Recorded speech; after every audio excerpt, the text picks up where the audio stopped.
남욱 그리고 유동규, 김만배 이 셋의 입을 조금 주목해야 되지 않나. 남욱 변호사가 사실은 이분은 변호사 생활의 전부를 이제 대장동 사업에 대장동 시행 프로젝트에 올인하였다 이렇게 볼 수 있는 분인데 이분이 2010년도부터 쭉 해오다가 2014년 말경에 남욱 변호사가 애초에는 어떤 법률적인 그리고 있을 수 있는 사법 리스크를 최소화하고자 네트워크를 확장시켜보고자 김만배 씨를 끌어들였었다가 남욱 변호사가 실제 2015년에 구속이 된단 말입니다. 이 과정에서 실제 성남시라고 하는 기초자치단체의 장으로서의 가지고 있는 힘을 뒷배경으로 해서 김만배가 이 과정에 어떤 사업권이라든가 뭐 주도력을 지분을 가져온 게 아닌가. 지배구조가 이와 같다라면 사업이 이렇게 집행되도록 누군가의 어떤 구체적인 집행이 있었어야 되는데 이것들은 유동규에 의해서 장악되어지고 여러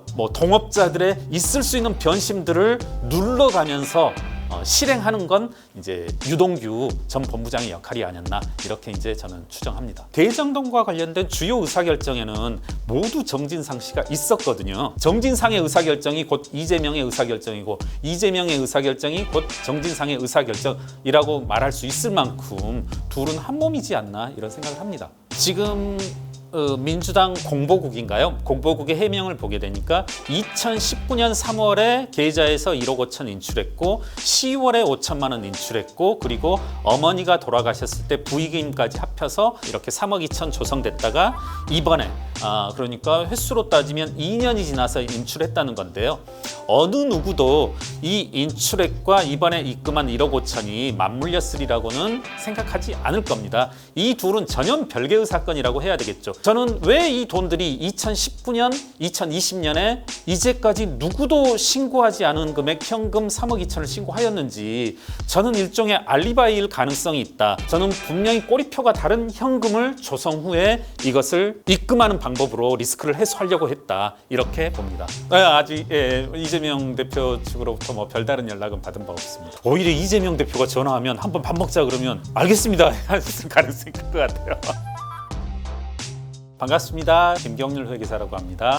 이제 2021년 작년 9월경에 맨 처음에는 경기경제신문이라는 곳을 통해서 대장동이라는 이름이 알려졌고 이 이후에 대장동 사업의 지배구조라든가 인허가 과정 이런 것들을 이제 감히 제가 이렇게 공개를 했었는데요. 이 이후로 대선 그리고 이재명 대표의 국회의원 출마, 대표 당선 이런 과정이 있었는데 이재명 대표는 대장동 사태에 대해서 변명하기에 그리고 남에게 덮어씌우기에 급급한 모습을 보고서 조금은 대중들께 알릴 필요가 있겠다. 그렇게 해서 이제 서민 교수님과 함께 공저 작업을 시작하였습니다. 서민 교수님께서도 전화 한번 받으셨다고. 네네. 대표님 적었어요. 아직 이재명 대표 측으로부터 별다른 연락은 받은 바 없습니다. 오히려 저는 전화 오면 이렇게 거절도 잘 못하고 누가 만나자 해도 거절 못하고 하거든요. 그래서 오히려 이재명 대표가 전화하면 한번 밥 먹자 그러면 알겠습니다. 했을 가능성이 클 것 같아요. 저는 이제 대장동 사건 같은 경우에는 크게 볼 필요가 있다라는 생각을 해요. 이제 회계사 업계에서도 어떤 표현을 쓰냐면 이제 감사 혹은 조사를 할 때 분석적 검토다고 하는데 크게 볼 것을 이야기하거든요. 그러면 지방 기초자치단체에서 벌어진 인허가를 밑바탕으로 한 크나큰 시행 사업인데 이와 같은 사업에서 최고 정책결정권자 즉 이재명 전 성남시장의 역할이 가장 중요할 수밖에 없거든요. 그래서 저는 애초부터 이와 같은 지자체에서 벌어진 인허가 사업은 애초 이재명 성남시장이 중심적인 역할을 했을 수밖에 없다 이렇게 봤고요. 그래서 지금 드러나고 있는 일련의 증거, 증언들은 이런 것들을 밑바탕으로 하는 것이기 때문에 저는 사실 애초의 시작부터 이 사건은 이재명 대표의 턱 밑에 칼날이 겨녀졌었다 이렇게 바랍니다. 보이지 않아요. 그렇습니다. 맞습니다. 예. 한번 무슨 생각을 해봤냐면 어제 이제 문득 안타까운 일입니다만은 이태원 사태를 이제 염두에 뒀습니다. 이태원에서 벌어진 이제 100여 명의 희생이 있었는데 이를 두고서도 많은 정치인들 특히 이제 민주당을 비롯한 이와 같은 이제 사회 일각에서는 대통령의 책임을 묻는단 말입니다. 사실 뭐 따지자면 현장에 있지도 않았고 뭐 이러함에도 불구하고 저는 뭐 그러한 문제 제기가 아예 틀렸다라고 생각하지 않는데 그렇다면 지금 대장동에서 일어나고 있는 그리고 이재명 대표 스스로 본인의 최측근은 김용과 정진상이다 이런 말씀을 했었단 말입니다. 그리고 이 둘이 범죄 혐의의 일정 부분 소명을 받아서 구속되어진 상태인데 이와 같은 상황에서 이재명 대표가 어떤 식으로든 본인의 혐의를 피할 수 있을까? 그건 절대 이제 저는 불가능하다고 생각합니다. 저는 지금 현재 남욱 그리고 유동규, 김만배 이 셋의 입을 조금 주목해야 되지 않나 이 부분 한번 강조해보고 싶습니다. 대장동 사업의 초기 2010년 이후 있었던 주도권은 남욱 변호사에게 있었단 말입니다. 남욱 변호사가 종전에 대장동 사업을 시행하던 토지 작업을 하던 사람으로부터 사업 양수도를 받아서 끌어온 이후에 전적으로 이제 남욱의 흠에 의해서 남욱 변호사의 흠에 의해서 2014년까지 진행되어 오다가 결과적으로 2015년에 사업이 본격적으로 성남시의 인허가를 밑바탕으로 해서 진행될 때는 그 지배구조 혹은 지분율이 완전히 바뀌었었거든요. 남욱 변호사가 애초에는 100% 지분을 가지고 있다가 지금 남욱 변호사가 어떤 증언을 하고 있냐면 이때 김만배가 이재명 당시 시장이 너는 빠지라고 한다. 애초에는 이랬다가 2014년 12월에는 이랬다가 2015년에는 너에게 25% 주겠다. 그리고 나는 이제 김만배 씨인데 12.5%밖에 가지고 있지 않다. 너 25%이고 나머지가 이재명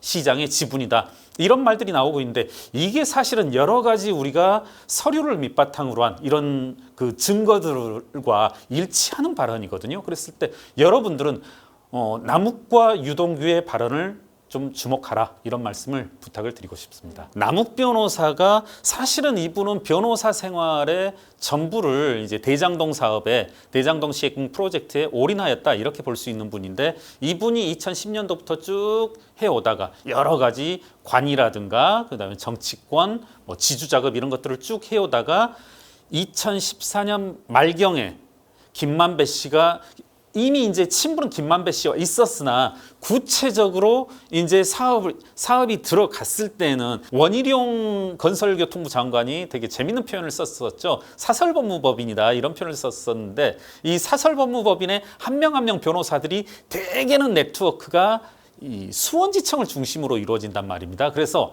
남욱 변호사가 애초에는 어떤 법률적인 그리고 있을 수 있는 사법 리스크를 최소화하고자 네트워크를 확장시켜보고자 김만배 씨를 끌어들였었다가 남욱 변호사가 실제 2015년에 구속이 된단 말입니다. 그리고 구속 이후에 2015년 하반기에는 이제 그 무혐의로 이제 나오게 되는데 이 과정에서 대장동에 대한 지배력을 100% 가졌던 남욱 변호사가 이재명 성남시장의 어떤 인허가권 실제 성남시라고 하는 기초자치단체의 장으로서의 가지고 있는 힘을 뒷배경으로 해서 김만배가 이 과정의 어떤 사업권이라든가 뭐 주도력을 지분을 가져온 게 아닌가. 그리고 이와 같은 일련의 사업들이 지배구조가 이와 같다라면 사업이 이렇게 집행되도록 누군가의 어떤 구체적인 집행이 있었어야 되는데 이것들은 유동규에 의해서 장악되어지고 여러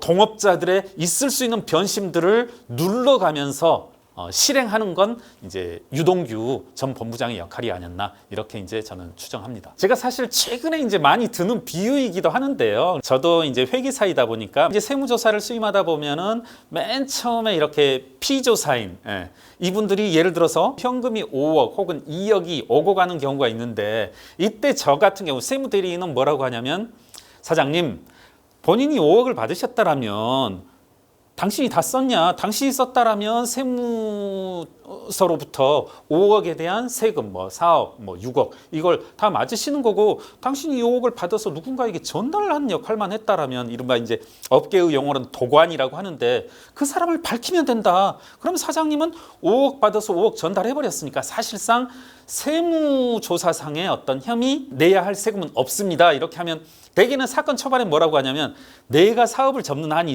있더라도 이분에 대한 의리를 내가 질 수는 없다. 뭐 이 사람을 말하지 않겠다 하는데 세무조사 막판에는 사실 다 얘기하거든요. 왜냐하면 본인이 5억 세금을 다 받으면 뭐 이게 개인이냐 법인이냐 연도에 따라서 뭐 심지어는 한 7억 8억 그리고 검찰에 이제 고발까지 되거든요. 그렇게 되면 말을 해요. 이때쯤 되면.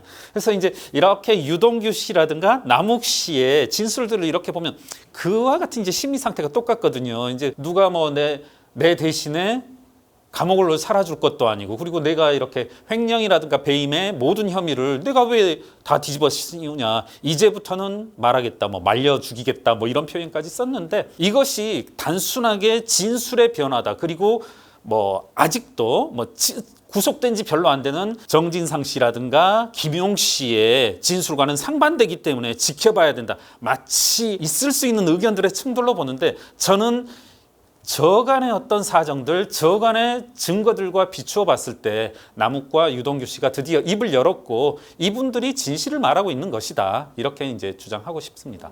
당시 이제 유명한 말이죠. 그 유동규 씨가 구속되었을 때 유동규는 아니고 적어도 김용, 정진상 정도 되어야 내 측근이라고 할 수 있다. 이렇게 공언한 바 있고 저도 신상진 성남시장의 인수위원회 자문위에 참여한 바가 있는데요. 그때 당시 대장동과 관련된 여러 문서들을 이제 살펴봤습니다. 뭐 그 이전 정확히 따지자면 작년 국정감사 기관에도 일부 제출된 서류에 근거해서 쭉 어떤 결제 절차를 밟았는지 이렇게 보게 되면 대장동과 관련된 주요 의사결정에는 모두 정진상 씨가 있었거든요. 이와 같은 측면에서 봤을 때 이재명 대표의 발언과 그리고 성남시에서 있었던 대장동과 관련된 인허가 과정에서의 결재권자의 어떤 직인, 날인 이러한 것들을 봤을 때 정진상이 어떤 핵심적인 역할은 분명히 한 것이 맞다. 심지어는 이제 일련의 사건을 아시는 분들이 이제 정진상이 이재명 시장과 관련된 핵심적인 역할 기획을 하고 이거대로 이재명 시장은 진짜 다른 거 아닌가 뭐 이런 말도 할 만큼 정진상 씨는 이것뿐만 아니라 뭐 성남 FC에 관련해서도 실제 관련된 직함을 가지고 있지 않음에도 불구하고 많은 의사결정에 관여했단 말입니다. 이와 같은 여러 가지 증언들 그리고 증거들에 비추어 봤을 때 정진상은 최측근임에 불명하다. 그리고 여러 가지 영장들에 기술된 바와 같이 정진상과 이재명 대표를 정치 공동체란 표현을 썼는데 그 이상으로 정진상의 의사결정이 곧 이재명의 의사결정이고 이재명의 의사결정이 곧 정진상의 의사결정이라고 말할 수 있을 만큼 둘은 한 몸이지 않나 이런 생각을 합니다. 저는 처음부터 이 사건을 꿰뚫는 어떤 본질이라고 하는 것은 공권력을 바탕으로 기초자치단체장이 가지고 있는 인허가권이라고 하는 공적인 영역에서 실행되어야 할 힘으로 사적 자기이익을 편취한 그런 사건이다. 그러니까 지금 저는 추상컨대 약 2조 원 규모의 이익이 발생한 사업으로 보는데 뭐 공적인 영역에서 향유해야 할 금전적 평이익 2조 원을 남욱, 김만배 이 일당들이 가져간 횡령 사건이다. 이렇게 규정짓고 싶습니다. 제가 여러 사건의 초반부터 여러 민주당 측 인사들과 뭐 얼굴도 붉히면서 큰 소리를까지 내면서 이제 방송에서도 싸우고 했는데 그분들은 여러 가지로 이 사실을 대장동 사건을 비틀고 어렵게 규정하려고 하는데요. 이 사건은 그렇습니다. 2012년경에 한겨레와 매일경제에서도 이 대장동 사업은 총 4조 원 규모다 이런 말씀을 하거든요.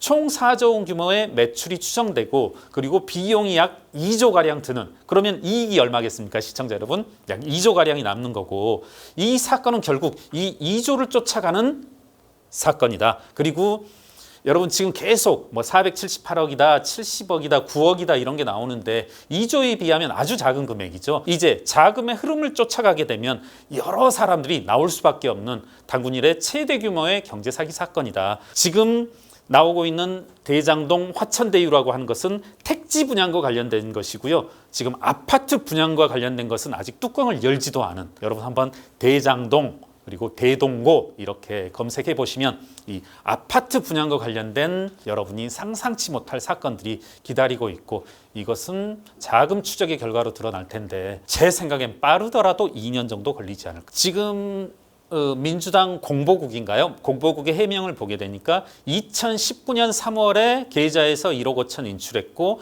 10월에 5천만 원 인출했고, 그리고 어머니가 돌아가셨을 때 부의금까지 합쳐서 이렇게 3억 2천 조성됐다가 이번에 그러니까 횟수로 따지면 2년이 지나서 인출했다는 건데요.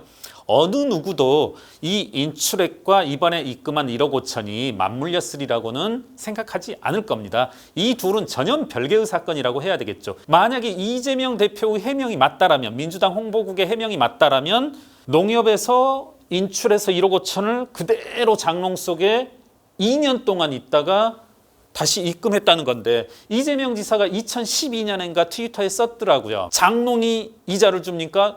왜 현금 부자들은 현금을 장롱 속에 둡니까? 했는데, 저는 이 애초에 1억 5천을 만약에 민주당의 주장대로 뽑았다라면 이 돈은 어디에 쓰였는지 반드시 살펴봐야 할 것이며, 그리고 이번에 2021년 10월에 입금을 했다라면 이 돈은 어디에서 났는지 둘을 별개로 추적해야 할 사건이라고 생각하고요. 저는 왜 이 돈들이 2019년, 2020년에 이제까지 누구도 신고하지 않은 금액 현금 3억 2천을 신고하였는지, 저는 일종의 알리바이일 가능성이 있다. 비단 3억 2천이 아니라 그 당시에도 보면은 FIU로 해서 뭐 대장동 혹은 사모펀드 이런 그 검색어를 해보십시오. 많은 현금 지출들이 이때 포착이 되거든요. 그렇다면 저는 과연 3억 2천을 은폐하기 위해서 3억 2천의 알리바이로서 이재명 당시 경기도지사는 신고를 했을까? 그건 아니라고 보고요. 더 많은 돈이 충분히 이재명 지사를 축으로 해서 현금이 유통되었을 가능성이 있다라고 보고, 그것의 알리바이로서 이걸 뒀다라고 생각하고, 현금을 어디에 썼다라고 하는 해명은 그건 말이 안 되거든요, 사실. 우리나라 국세청이라든가 많은 관련된 뭐라고 할까요? 기획재정부라든가 우리나라 관공서의 공공기관에 지출해서 현금 지출이 허락되는 건 아예 없거든요. 사실상 아예 없는데, 이 신고한 3억 2천을 이재명 대표가 썼다라고, 소진시켰다라고 해명할 수 있는 것은 뭐밖에 없냐면 단 하나, 입금했다라는 해명들밖에 없는 거죠. 저는 분명히 꼬리표가 다른 현금을 조성 후에 이것을 입금하는 방법으로 리스크를 해소하려고 했다, 이렇게 봅니다. 저는 공적인 영역에서 본인의 어떤 사적인 뭐 출세라고 해야 될까요? 그런 것들을 이루기 위한 수단으로서 광범위하게 퍼졌을 거다, 이렇게 추정합니다. 유동규 씨가 그런 말씀을 하였죠. 본인 월급은 1,000만 원인데 지금 내 재산 총 4천만 원에 불과하고, 김용 정진상은 월급 300만 원인데 고급 아파트에 살고 있다, 이런 말을 했는데, 이런 것들도 일종의 암시일 수 있지 않나, 이런 생각을 합니다. 대표 단점, 치명적인 약점, 그분의 살아온 삶이 대변하고 있고, 이분이 공직에 2010년 이후에 지금 이제 12년, 13년째 있고 계신데, 그분의 한 편 한 편의 말씀 그리고 발언, 행적, 이것들이 치명적 약점이라고 생각합니다. 거기에 제가 더 덧붙이거나 뭐 뺄거나 할 부분은 없다라고 생각합니다.